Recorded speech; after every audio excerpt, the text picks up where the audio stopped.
ನಮಸ್ಕಾರ. ನಾನು ಈ ದಿನ ರುಚಿಯಾದ ಒಂದು ಸ್ಪೆಷಲ್ಲಾಗಿ ಬಾಳೆಕಾಯಿ ಮಜ್ಜಿಗೆ ಹುಳಿ ಮಾಡ್ಕೊಂಡು ಬಂದಿದ್ದೀನಿ. ಅದರಲ್ಲೂ ಕರಿಬಾಳೆಕಾಯಿದು ಬಹಳ ಅಪರೂಪವಾಗಿ ಮಾಡುವಂಥದ್ದು. ಇದು ತುಂಬ ಟೇಸ್ಟ್ ಇರುತ್ತೆ. ಬನ್ನಿ ಈಗ ವಿಡಿಯೋ ನೋಡ್ತಾ ಹೋಗೋಣ. ಸಾರು ಸಾಂಬಾರು ಊಟ ಮಾಡಿ ಬೋರಾದಾಗ ಮಲೆನಾಡಲ್ಲಿ ಹೆಚ್ಚಾಗಿ ಮಜ್ಜಿಗೆ ಹುಳಿ ಮಾಡ್ತಾರೆ. ಇದು ಸ್ವಲ್ಪ ಸಪ್ಪೆಯಾಗಿರುತ್ತೆ, ಸುರಿದು ಊಟ ಮಾಡುವಂಥದ್ದು. ಕರಿಬಾಳೆಕಾಯಿ ಅಡುಗೆಗೆ ಬರುತ್ತೆ ಅಂತ ಎಷ್ಟೋ ಜನಕ್ಕೆ ಗೊತ್ತಿಲ್ಲ. ಬನ್ನಿ ಈಗ ವಿಡಿಯೋ ನೋಡ್ತಾ ಹೋಗೋಣ. ಈಗ ಕತ್ತಿ ಇಟ್ಕೊಂಡಿದ್ದೀನಿ. ಬಾಳೆಕಾಯಿಯ ತಲೆ ಮತ್ತು ಬುಡದ ಭಾಗವನ್ನು ಕಟ್ ಮಾಡಿದ್ದೀನಿ. ನೋಡಿ ಎಷ್ಟು ಈಸಿಯಾಗಿ ಸಿಪ್ಪೆ ಹೀಗೆ ಸುಲಿಯೋಕ್ಕೆ ಬರುತ್ತೆ ಅಂತ. ಈ ಹಸಿರು ಅಂಶ ಸ್ವಲ್ಪ ಇರಬೇಕು. ಅಡುಗೆ ಮಾಡಿದಾಗ ಬಾಳೆಕಾಯಿ ಹೋಳುಗಳು ಕರಗಿ ಹೋಗಲ್ಲ, ತುಂಬ ಟೇಸ್ಟ್ ಇರುತ್ತೆ. ಈಗ ನೋಡಿ ಸಿಪ್ಪೆ ಸುಲಿದಾಯಿತು. ಸಿಪ್ಪೆ ಸುಲಿದ ಕರಿಬಾಳೆಕಾಯಿನ ಕಟ್ ಮಾಡಿ ಹೀಗೆ ಹೋಳು ಮಾಡಿ ಇಟ್ಕೊಬೇಕು.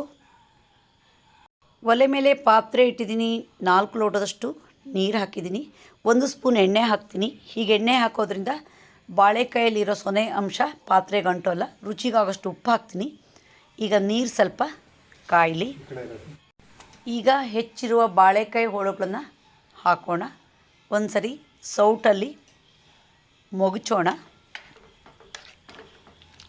ಈಗ ಒಂದು ಪ್ಲೇಟ್ ಮುಚ್ಚೋಣ, ಸ್ವಲ್ಪ ಬೇಯಲಿ.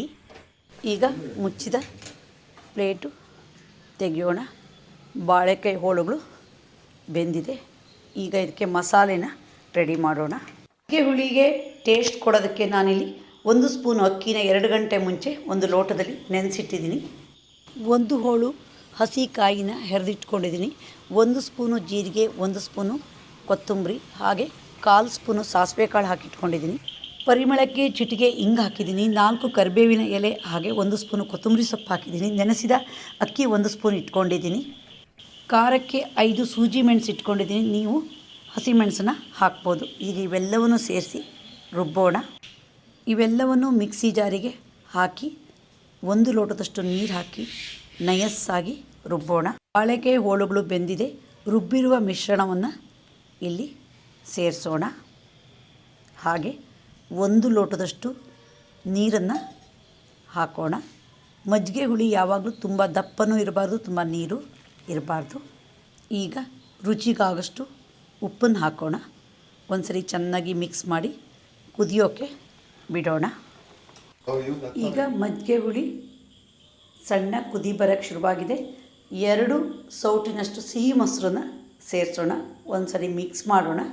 ಮೊಸರು ಹಾಕಿದ ಮೇಲೆ ಮತ್ತೆ ಕುದಿಸಬಾರ್ದು. ಈಗ ಗ್ಯಾಸ್ ಆಫ್ ಮಾಡೋಣ.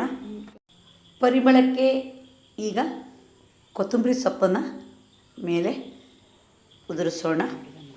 ಒಲೆ ಮೇಲೆ ಒಗ್ಗರಣೆ ಸೌಟು ಇಟ್ಕೊಂಡಿದ್ದೀನಿ. ಅದಕ್ಕೆ 1 ಸ್ಪೂನ್ ಕೊಬ್ಬರಿ ಎಣ್ಣೆ ಹಾಕಿದ್ದೀನಿ. 2 ಒಣಮೆಣಸಿನ್ಕಾಯಿ ಚೂರು ಹಾಕಿದ್ದೀನಿ. ಹಿಂಗೆ ಹಾಕಿದ್ದೀನಿ. ಈಗ ಅರ್ಧ ಸ್ಪೂನು ಜೀರಿಗೆ ಹಾಕಿದ್ದೀನಿ. ಹಾಗೆ ಸಾಸಿವೆ ಕಾಳು ಹಾಕ್ತೀನಿ. ಸ್ವಲ್ಪ ಫ್ರೈ ಆಗಲಿ. ಈಗ ಒಗ್ಗರಣೆ ರೆಡಿ ಆಯಿತು. ಮಜ್ಜಿಗೆ ಹುಳಿಗೆ ಹಾಕೋಣ.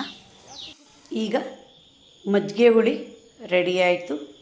ಈ ಮಜ್ಜಿಗೆ ಹುಳಿ ಊಟ ಮಾಡಬೇಕಾದ್ರೆ ಬಾಳೆಕಾಯಿದು ಒಂದು ರೀತಿ ಪರಿಮಳ ಬಂದುಬಿಡುತ್ತೆ. ಕಲ್ಯಾಣ ಬಾಳೆಕಾಯಿ ಅಥವಾ ಸಾಂಬಾರು ಬಾಳೆಕಾಯಿಯಿಂದ ಸಹಿತ ಮಜ್ಜಿಗೆ ಹುಳಿ ಮಾಡ್ಬೋದು.